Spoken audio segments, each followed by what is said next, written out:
We had been friends for 13 years, and in those years I had not once slept at his house. So, why the sudden invite? I asked. I settled the duffel on my shoulder and he held the door. My parents are going out, he said, and the words came out of him in a rush. Figured it's about time you saw my humble abode. The house was not a humble abode. It was a great white clapboard house that stood on the land as if it had been there forever and the town had grown around it. Old oaks stood guard over the grounds, and their shadows fell across the yard. Inside the house, there was a smell of old wood and polish and something more besides, a smell like turned earth after a rain. His mother was a woman built of small bones, and she carried a frantic smile that did not touch her eyes. She moved about the dim rooms with a nervous energy, asking of drinks and of snacks. His father sat in a leather chair, and he did not speak. He was a large man whose eyes were dark and still, and they followed us as we passed. I heard his mother whisper words to him, urgent and low, but I could not make them out. At 7 o'clock, his parents left. "So, what's the plan?" I asked. I dropped my bag on the floor of his room. The room was a small island of the ordinary in that house, with its posters and its rumpled bed and the console set before the television. It was the only place that did not feel as if it belonged to the dead. "Pizza, video games, the usual," Leo said. He knelt and woke the machine. He moved with a forced calm, but I saw the cording in his neck. We ate the pizza and played the games, and for a time I did not think of the house or of the silence that lay coiled in its other rooms. For a time, it was only the two of us and the sounds from the screen. Then near to 9, he paused the game. "Hey man," he said. He would not look at me but worked the controller in his hands. "There's just one weird rule my parents have." "Weird rule?" "Yeah." He raised his head and his eyes were serious as a stone. "After 9 o'clock p.m., we have to be in here.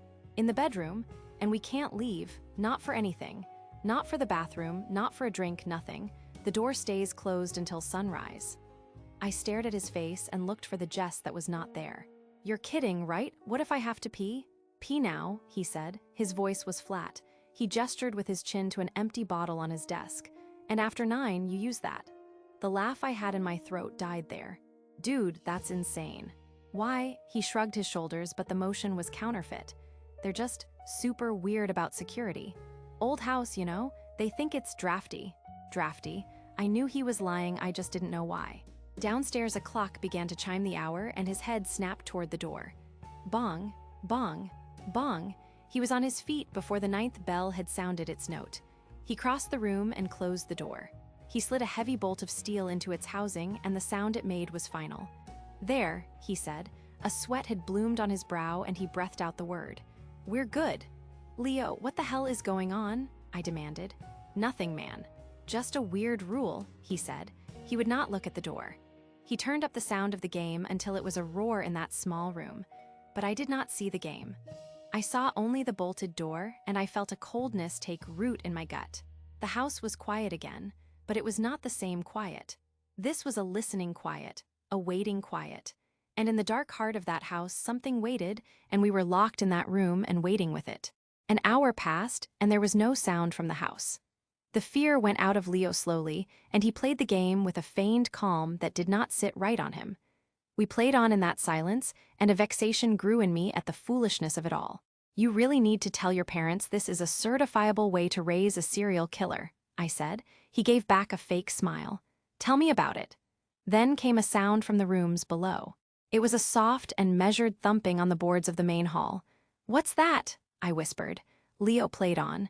He stared at the screen and his fingers worked the buttons as if he did not hear. "It's nothing. House settling?" "That's not the house settling, Leo." The sound ceased. In the quiet, I could hear the blood in my own ears.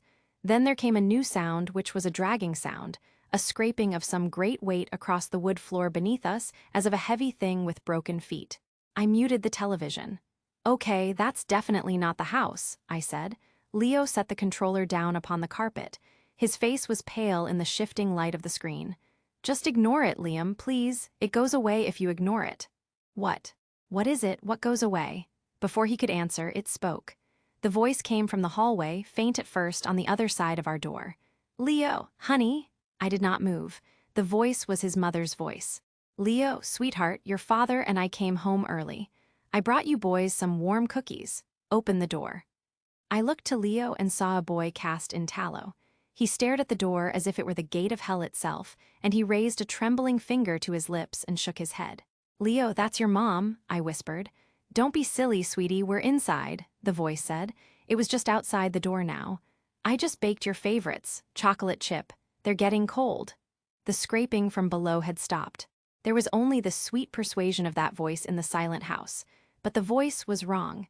There was a terrible perfection in its sound, like a memory of a voice and not the voice itself. Then came the knocking. It was a soft and wet sound on the far side of the door, as if a piece of meat were striking the wood. "Leo, Liam, are you boys all right in there? You're being awfully quiet."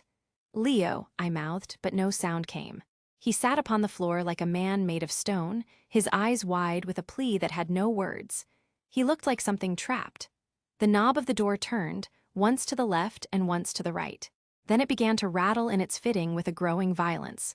"Boys, this isn't funny," the voice said. The sweetness broke in it then, and it was replaced with a hard and ragged edge. "Open the door." A great blow struck the door, and the frame of it groaned in the wall. I scrambled away from it on my hands and feet until my back was against the far wall of the room. The voice changed. It spoke again, and the voice was a ruin, a low and guttural thing that gurgled in its throat. "Iknowyourenthere." The wet tapping began again, faster now and frantic. With it came a thin and keening whine, a sound like wind through a crack in the world. And from the dark gap beneath the door, a black and viscous fluid began to seep into the room.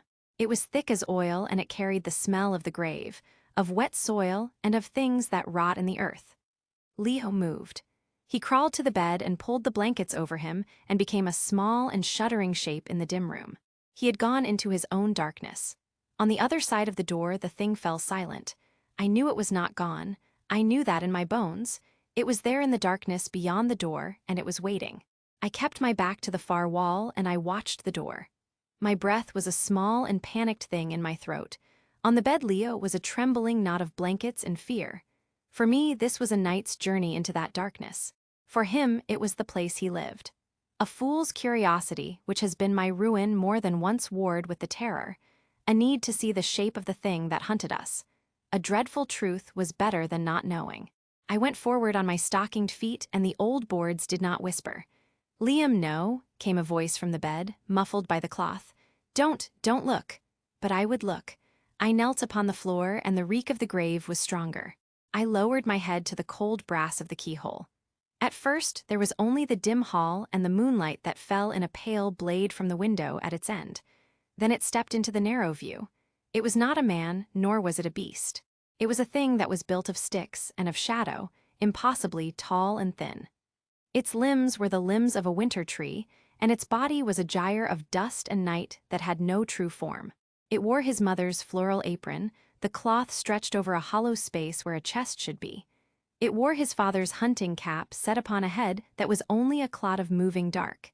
It had no face, only a void. In one of its twig-like hands, it held a picture I had seen on the wall, a portrait of the family. It held this picture before the void where its face should be, and it wore the smile of Leo's mother for its own. From its body it put forth a long and blackened twig of an arm, and it tapped upon the door. Thump, thump, thump. I threw myself back from the door and clapped a hand to my mouth to keep the gorge from rising. My mind could not hold the shape of what I had seen. This was no creature that had entered the house. This was the house itself, a parasite that wore the stolen keepsakes of the dead or the soon-to-be dead for its raiment. From the door a new voice whispered, and the blood in me went to ice. "Liam, why are you hiding in there? Your mother is so worried about you." It was my own mother's voice. Perfect. The voice she used when I was a child and sick with fever, the call to supper from a life I would not see again.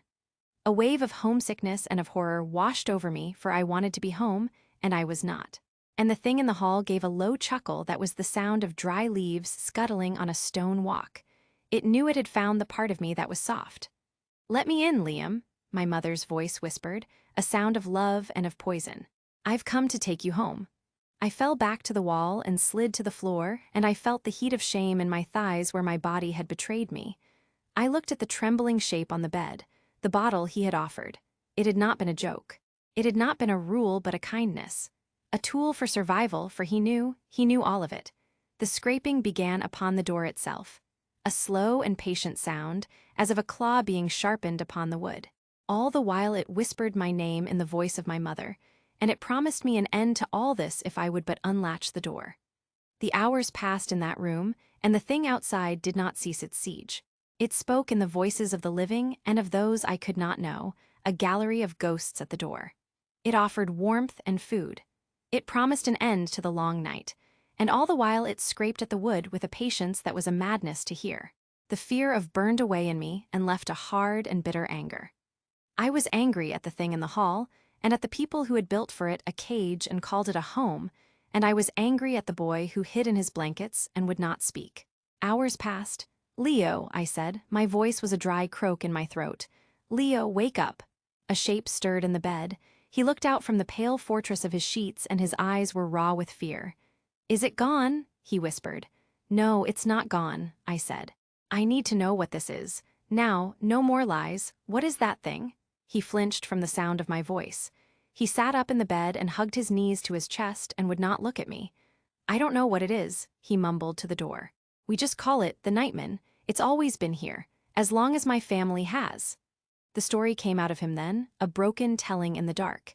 His great-great-grandfather had built this house upon unhallowed ground. And from the first night there was a wrongness in the wood and in the walls. A bargain had been struck in that time, an unspoken covenant with the darkness. The family would have the house by the light of day. But from 9 until the dawn the house was given over to that other. "It gets lonely," Leo whispered. A tear cut a clean path through his face. "It likes to play. It mimics people. It uses things it finds to try and make a body for itself. The apron, the hat, the picture. But it's getting bolder," he said, and his voice trembled in the small room. "It used to just make noise. Now it tries to get in. The rules were enough before. Stay in your room, don't look, don't listen, but now it wants more." He finally met my eyes, and I saw in them a guilt as deep and as cold as a well. It wants someone new. A cold truth settled in my soul, and it wound me. The sudden invite, the fear in his parents' eyes, the heavy bolt on the door. You brought me here for it." "No, I didn't want to," the boy's voice broke. "My parents, they said it was getting too strong, that it wouldn't be satisfied with just them anymore. They said if it had someone new, someone not from the family, maybe it would be satisfied. Maybe it would leave us alone for a while." He had led me here as a lamb to the altar. His parents had not gone out. They were in this house, in their own locked room, and they were listening. They were praying that the beast in the hall would choose me. And then the scraping stopped. The whispers died. The house fell into a quiet so profound it was like the earth had stopped its turning. "What's happening?" I breathed. Leo's eyes grew wide. From the floor below a new sound came. The sound of feet on the stairs, heavy, a footfall, and the dragging of a dead weight. Thump, drag, thump, drag. It was not trying to trick us. The game was done. The footsteps ceased outside our door. The silence held for a count of 3. Then a crack like thunder sounded as a great force struck the door. The wood splintered, and the deadbolt shrieked in its housing. Crack! A web of breaks spidered from the lock. A fine dust of ruined wood fell to the floor. "It's never done this before," Leo whimpered. He crawled away toward the dark corner of the room. "It's never tried to break the door down." Crack, bang! The deadbolt was torn from the frame like a tooth from a jaw. The door swung inward on its hinges with a sad and final groan. And in the blackness of the hall, I saw it. There was no void. It had filled itself. Its body was a terrible congress of things stolen from the house. Floorboards for shins and rusted pipes for arms. Its torso a twisted cage of stair banisters, and within that cage I saw my own duffel bag, and it pulsed like some dark and foreign heart. Its head was the grandfather clock from the hall. It leaned upon its neck of twisted wood, and the pendulum swung behind the glass face like a wild and frantic eye. From the clock a voice came, not one voice but all of them, a discordant chorus speaking as one. "Timeisup." The door swung open on its ruined hinges, and the thing assembled from the house's bones stepped into the room. Its coming was a grinding of parts, a clicking of old wood and metal, and the air filled with the smell of sawdust and the deep earth of the grave. Leo cried out, a sound of pure terror that was lost in the noise of the thing's advance. A hot and primal fear seized me, not of a predator, but of a thing that was wrong in the world. I took up a glass trophy from the desk, and I threw it with all the strength that I had. It struck the face of the grandfather clock, and the glass shattered in a spray of bright shards. The thing reeled back.